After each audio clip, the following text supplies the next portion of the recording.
This is Inspire 2016 with your weekly tarot reading for the week commencing the 20th of September until the 27th of September 2021. The first card for you is representing, how do you feel about yourself? Your card is the Two of Cups. There is a beautiful start to a new romance in which you experienced understanding, harmony, and deep love between two souls. The seed has blossomed into a tree of appreciation. Kindness and thoughtfulness will bind your two hearts together with the feeling of being simultaneously very special to one another.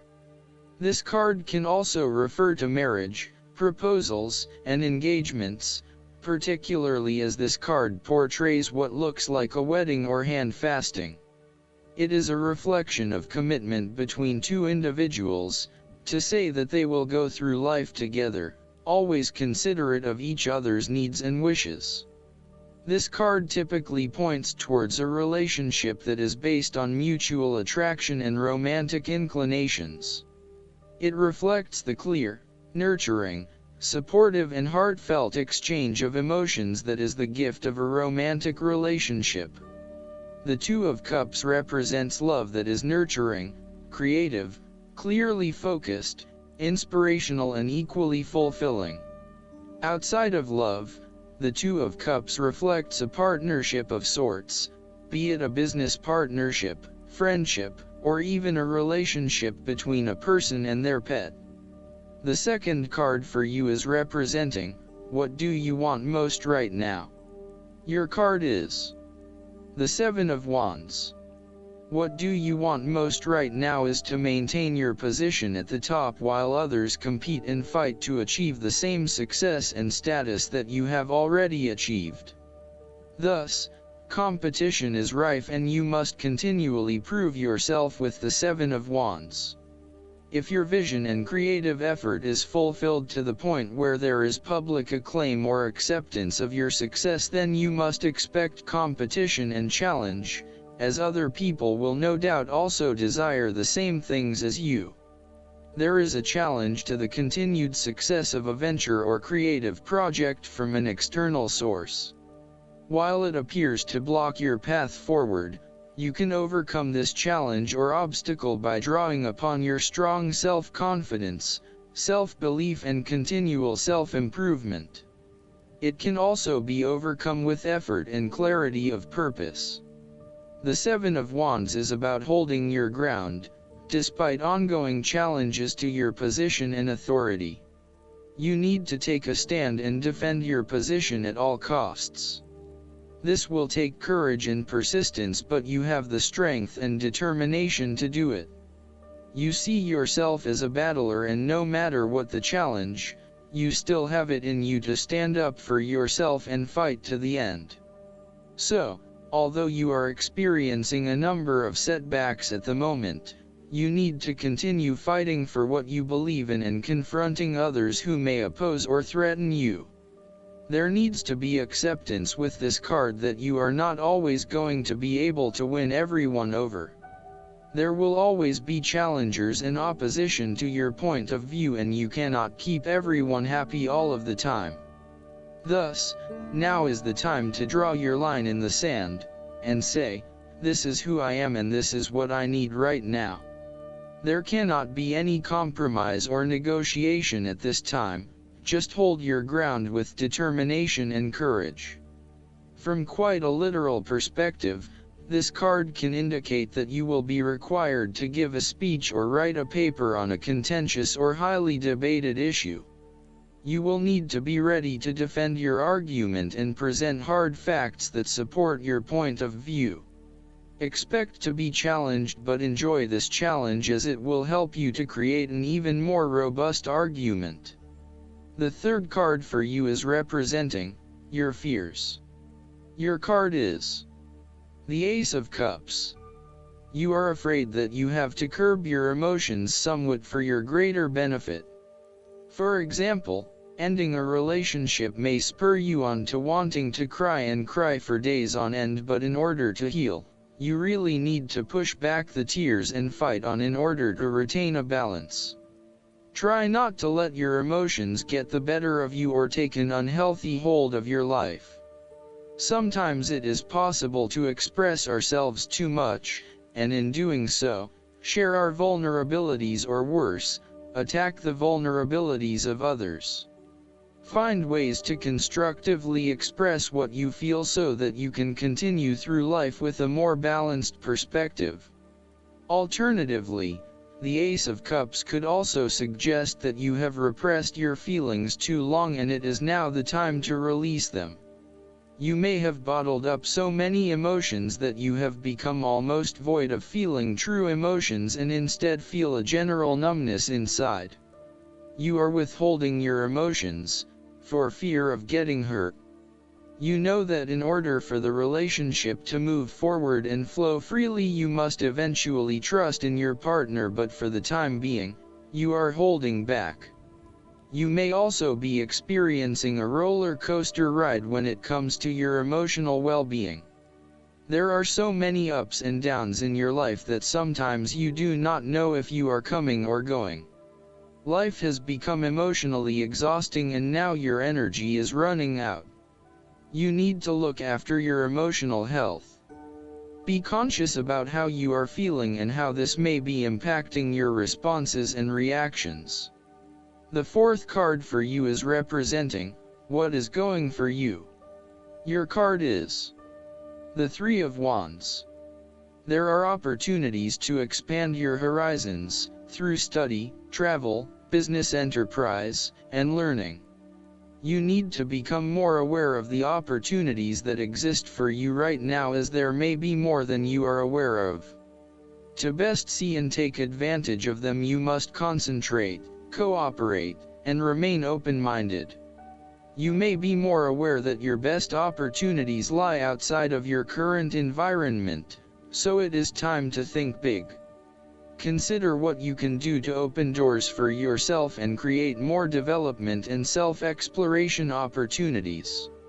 It also signifies the changes and challenges that are up ahead and that are associated with expanding your horizons and entering new territories. Given the man in this card can see far ahead of himself, then you are likely to already be aware of the upcoming changes and challenges and can prepare for them ahead of time. Similarly, this card is also about embracing change and adopting a longer-term view. It indicates you are in a position of strength as you control what happens around you. Thus, this is a card of vision and foresight and looking for greater possibilities. You are being encouraged to become a visionary and to dream beyond your current limitations. Now is the time to accept your vision and be confident that you will achieve it. Move fearlessly into new areas. Given the expanse of the water in the card, the Three of Wands often depicts travel. This card encourages you to think big in terms of where you want to travel to and what you will discover along the way. This card sees you traveling over water to a faraway country, where you will then have the opportunity to fully develop yourself and learn many new things. I see this as a wonderful card of opportunity that encourages you to be bold and take this leap of faith to truly develop who you are. The fifth card for you is representing what is going against you. The Eight of Wands. You are afraid of making mistake and fatal failures both in your work and personal relationship life. Despite having a lot of energy and enthusiasm to progress things forward, you are now being faced with multiple obstacles in your course. This is incredibly frustrating and you may be growing increasingly impatient by the day. Keep looking for alternative ways around the obstacles presented so that you can carry out your plans. On the flip side, the Eight of Wands suggests that you are charging ahead with an idea or plan, but you need to slow down and consider your next steps before continuing. You may be missing something in your haste and prone to making mistakes. Similarly, this card can be assigned to hold off your activities for a short amount of time until the situation becomes more stable and predictable. You may also be prone to having many, many ideas at the one time and not knowing which to pursue and when. Just as you get started on implementing one idea, another one comes to mind and you quickly switch your focus. The trouble is that with this approach, you never actually accomplish anything because you are jumping from one idea to the next without finishing any of them. The last card for you is representing the likely outcome that you may have. Your card is the Four of Pentacles. You are very conservative about money and are not inclined to gamble in financial matters. You are very protective of what you have accumulated over time, and slowly and steadily you increase your net worth through saving money and safe investments. You are self-sufficient both financially and emotionally, as you often equate money with emotional security. This card also indicates possessiveness, greed, and an overly cautious approach to life. You may be afraid to take risks, both financially and emotionally, for fear of losing everything that you have attained so far. As a result, you may be vaguely unhappy and unfulfilled. Deep down you are starting to realize that you have sold out for a conservative and overly safe approach to life. Thus, the Four of Pentacles indicates one of the dangers of prosperity, the temptation to value money far above its real worth. If wealth and financial success lead to a miserly or penny-pinching attitude, then you have found yourself in a narrow-minded state where nothing is perceived to have any significant value other than money. This attitude is an expression of extreme attachment to the material things of the world and is unhealthy in the long term. Sometimes, the Four of Pentacles can indicate an inflexible attitude that is resistant to change. You have already established a way of living that now works for you, so why change? Change appears to be a threat to your certainty, safety, and security, and may place you at risk of losing all that is important to you. Any suggestion of doing things differently is therefore going to be met with resistance for fear of how it will impact your personal sense of security. Thus, you are more likely to favor tradition and tried and tested ways of doing things, rather than taking any risks at this point. Last but not least, the guidance card for you is Pay Yourself First. This card is guiding you toward financial self-care through an ancient abundance secret, paying yourself first. While it is vitally important to your financial well-being to take care of your bills and other responsibilities, it is equally important to honor your debt to yourself. When you go to pay your bills, pay yourself. Common wisdom says that you should save 10% of each paycheck. Commit this money to be used only for responsible investing for your future. It's easy to justify not investing in yourself. It can seem egotistical, or even wasteful. However, energetically, paying yourself first offers up a prayer to the universe that says, I am worth it. I too deserve abundance, prosperity, and peace. I am a co-creator of my financial well-being, and I accept nothing less from myself than what others expect from me. Paying yourself first also involves other forms of self-care, and treating yourself with the same respect and generosity that you would extend to a loved one. I hope that you enjoy everything, and if you like the reading, just please click subscribe and you will get instant notifications every time we publish a new video right to your YouTube. Thanks.